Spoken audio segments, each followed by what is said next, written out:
একটি গণতান্ত্রিক বাংলাদেশ বিনির্মাণে এই দাও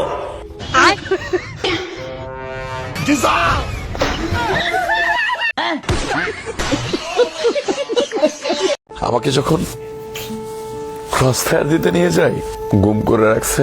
পৃথিবীর কোনো মানুষের সাথে আমার কোনো যোগাযোগ নেই।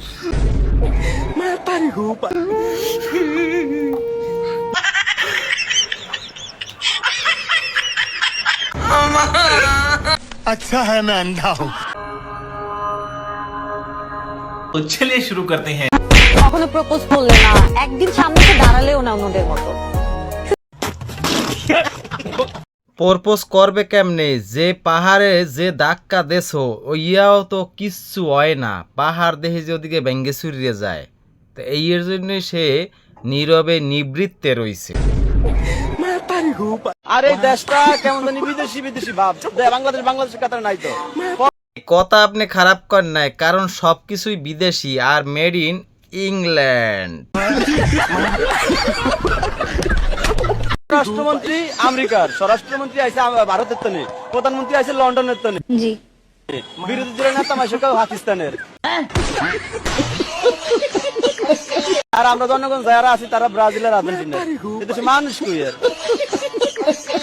আপনার যদি নিয়মিতভাবে এই ছাত্র দলের সাথে সংশ্লিষ্ট না হতেন তাহলে আপনার পড়ালেখা কবে শেষ হতো? মানে 15-16 সাল।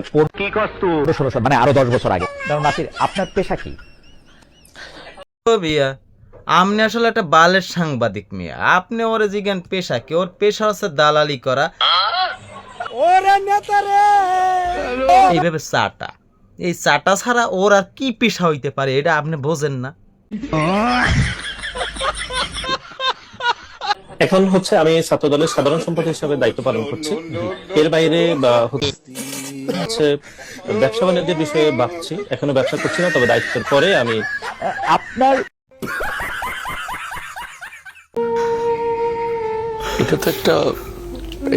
এটা তো একটা রুম।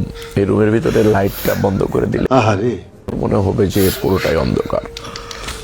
আমাকে এরকম একটা ঘরেই 5-6 দিন রাখছে। আমি কখনো জানতাম না যে কখন রাত হচ্ছে কখন দিন হচ্ছে।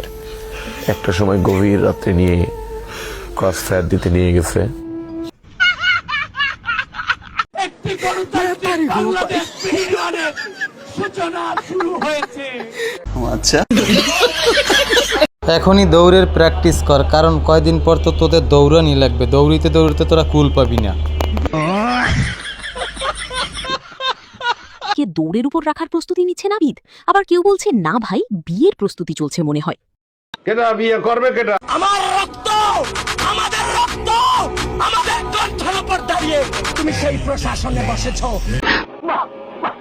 তোমাকে তো কোনো দলের প্রতিনিধিত্ব করার জন্য বসানো হয় না, বসানো হয় না।